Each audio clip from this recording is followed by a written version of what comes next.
कैकेयी पहुंचकर भरत अपने भाई शत्रुघ्न के साथ आनंद पूर्वक अपने दिन व्यतीत करने लगे। भरत के मामा अश्वपति उनसे उतना ही प्रेम करते थे जितना कि उनके पिता राजा दशरथ। मामा के इस स्नेह के कारण उन्हें यही लगता था मानो वे ननिहाल में न होकर अयोध्या में हो। इतने पर भी उन्हें समय समय पर अपने पिता का स्मरण हो आता था और वे उनके दर्शनों के लिए आतुर हो उठते थे। राजा दशरथ की भी यही दशा थी। यद्यपि राम और लक्ष्मण उनके पास रहते हुए सदैव उनकी सेवा में संलग्न रहते थे, फिर भी वे भरत और शत्रुघ्न से मिलने के लिए अनेक बार व्याकुल हो उठते थे। समय व्यतीत होने के साथ राम के सद्गुणों का निरंतर विस्तार होते जा रहा था। राजकाज से समय निकालकर आध्यात्मिक स्वाध्याय करते थे। वेदों का सांगोपांग अध्ययन करना और सूत्रों के रहस्यों का समझकर उन पर मनन करना उनका स्वभाव बन गया था। दुखियों पर दया और दुष्टों का दमन करने के लिए सदैव तत्पर रहते थे। वे जितने दयालु थे, उससे भी कई गुना कठोर वे दुष्टों को दंड देने में थे। वे न केवल मंत्रियों की नीतियुक्त बातें ही सुनते थे, बल्कि अपनी ओर से भी उन्हें तर्क सम्मत अकाट्य युक्तियां प्रस्तुत करके परामर्श भी दिया करते थे। अनेक युद्धों में उन्होंने सेनापति का दायित्व संभालकर दुर्धर्ष शत्रुओं को अपने पराक्रम से परास्त किया था। जिस स्थान में भी वे भ्रमण और देशाटन के लिए गए, वहां के प्रचलित रीति रिवाजों, सांस्कृतिक धारणाओं का अध्ययन किया, उन्हें समझा और उनको यथोचित सम्मान दिया। उनके क्रियाकलापों ऐसे थे कि लोगों को विश्वास हो गया कि रामचंद्र क्षमा में पृथ्वी के समान, बुद्धि विवेक में बृहस्पति के समान और शक्ति में साक्षात देवताओं के अधिपति इंद्र के समान है। न केवल प्रजा वरन स्वयं राजा दशरथ के मस्तिष्क में यह बात स्थापित हो गई थी कि जब भी राम अयोध्या के सिंहासन को सुशोभित करेंगे, उनका राज्य अपूर्व सुखदायक होगा और वे अपने समय के सर्वाधिक योग्य एवं आदर्श नरेश सिद्ध होंगे। राजा दशरथ अब शीघ्रातिशीघ्र राम का राज्याभिषेक कर देना चाहते थे। उन्होंने मंत्रियों को बुलाकर कहा, हे मंत्रीगण, अब मैं वृद्ध हो चला हूँ और रामचंद्र राज सिंहासन पर बैठने के योग्य हो गए हैं। मेरी प्रबल इच्छा है कि शीघ्रातिशीघ्र राम का अभिषेक कर दूं। अपने इस विचार पर आप लोगों की सम्मति लेने के लिए ही मैंने आप लोगों को यहाँ पर बुलाया है। कृपया आप सभी अपनी सम्मति दीजिए। राजा दशरथ के इस प्रस्ताव को सभी मंत्रियों ने प्रसन्नतापूर्वक स्वीकार किया। शीघ्र ही राज्य भर में राजतिलक की तिथि की घोषणा कर दी गई और देश देशांतर के राजाओं को इस शुभ उत्सव में सम्मिलित होने के लिए निमंत्रण पत्र भिजवा दिए गए। थोड़े ही दिनों में देश देश के राजा महाराजा, वनवासी ऋषि मुनि, अनेक प्रदेश के विद्वान तथा दर्शकगण इस अनुपम उत्सव में भाग लेने के लिए अयोध्या में आकर एकत्रित हो गए। आए हुए सभी अतिथियों का यथोचित स्वागत सत्कार हुआ तथा समस्त सुविधाओं के साथ उनके ठहरने की व्यवस्था कर दी गई। निमंत्रण भेजने का कार्य की उतावली में मंत्रीगण मिथिलापुरी और महाराज कैकेयी के पास निमंत्रण भेजना ही भूल गए। राजतिलक के केवल 2 दिवस पूर्व ही मंत्रियों को इसका ध्यान आया। वे अत्यंत चिंतित हो गए और डरते डरते अपनी भूल के विषय में महाराज दशरथ को बताया। ये सुनकर महाराज को बहुत दुख हुआ, किंतु अब कर ही क्या सकते थे। सभी अतिथि आ चुके थे, इसलिए राजतिलक की तिथि को टाला भी नहीं जा सकता था। अतएव वे बोले, अब जो हुआ सो हुआ, परंतु बात बड़ी अनुचित हुई है। अस्तु वे लोग घर के ही आदमी हैं, उन्हें बाद में सारी स्थिति समझाकर मना लिया जाएगा। दूसरे दिन राजा दशरथ के दरबार में सभी देशों के राजा लोग उपस्थित थे। सभी को संबोधित करते हुए दशरथ ने कहा, हे नृपगण, मैं अपनी और अयोध्यावासियों की ओर से आप सभी का हार्दिक स्वागत करता हूँ। आपको ज्ञात ही है कि अयोध्या नगरी में अनेक पीढ़ियों से इक्ष्वाकु वंश का शासन चलता आ रहा है। इस परंपरा को निर्वाह करते हुए मैं अब अयोध्या का शासन भार अपने सभी प्रकार से योग्य, वीर, पराक्रमी, मेधावी, धर्मपरायण और नीति निपुण ज्येष्ठ पुत्र राम को सौंपना चाहता हूँ। अपने शासन काल में मैंने अपनी प्रजा को हर प्रकार से सुखी और संपन्न बनाने का प्रयास किया है। अब मैं वृद्ध हो गया हूँ और इसी कारण से मैं प्रजा के कल्याण के लिए अधिक सक्रिय रूप से कार्य करने में स्वयं को असमर्थ पा रहा हूँ। मुझे विश्वास है कि राम अपने कौशल और बुद्धिमत्ता से प्रजा को मुझसे भी अधिक सुखी रख सकेगा। अपने इस विचार को कार्यान्वित करने के लिए मैंने राज्य के ब्राह्मणों, विद्वानों एवं नीतिज्ञों से अनुमति ले ली है। वे सभी मेरे इस विचार से सहमत हैं और उन्हें विश्वास है कि राम शत्रुओं के आक्रमणों से भी देश की रक्षा करने में सक्षम है। राम में राजत्व के सभी गुण विद्यमान हैं।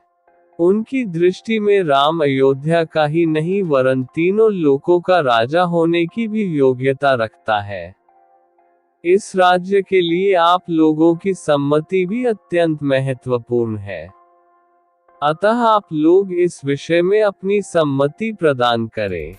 महाराज दशरथ के इस प्रकार कहने पर वहां पर उपस्थित सभी राजाओं ने प्रसन्नतापूर्वक राम के राजतिलक के लिए अपनी सम्मति दे दी। राजा दशरथ ने कहा, आप लोगों की सम्मति पाकर मैं अत्यंत प्रसन्न हूँ, क्योंकि चैत्र मास जो सब मासों में श्रेष्ठ मधुमास कहलाता है चल रहा है। कल ही राम के राजतिलक के उत्सव का आयोजन किया जाए। मैं मुनिश्रेष्ठ वशिष्ठ जी से प्रार्थना करता हूँ कि वे राम के राजतिलक की तैयारी का प्रबंध करें। राजा दशरथ की प्रार्थना को स्वीकार करके राजगुरु वशिष्ठ जी ने संबंधित अधिकारियों को आज्ञा दी कि वे यथाशीघ्र स्वर्ण, रजत, उज्ज्वल माणिक्य, सुगंधित औषधियों, श्वेत सुगंधियुक्त मालाओं, लाजा, घृत, मधु, उत्तम वस्त्रादि एकत्रित करने का प्रबंध करें। चतुरंगिनी सेना को सुसज्जित रहने का आदेश दें। स्वर्ण हौदों से सजे हुए हाथियों, श्वेत चंवरों, सूर्य का प्रतीक अंकित ध्वजाओं और परंपरा से चले आने वाले श्वेत निर्मल छत्र, स्वर्ण निर्मित 100 घोड़े, स्वर्ण मंडित सींगों वाले 60 सिंह की अक्षुवण त्वचा आदि का शीघ्र प्रबंध करें। सुसज्जित वेदी का निर्माण करें। इस प्रकार अन्य और जितने भी आवश्यक निर्देश थे, उन्होंने संबंधित अधिकारियों को दे दिए। इसके पश्चात राजा दशरथ ने प्रधानमंत्री सुमंत से राम को शीघ्र लिवा लाने के लिए कहा। महाराज की आज्ञा के अनुसार सुमंत रामचंद्र जी को रथ में अपने साथ बिठाकर लिवा लाए। अत्यंत श्रद्धा के साथ राम ने पिता को प्रणाम किया और उपस्थित जनों का यथोचित अभिवादन किया।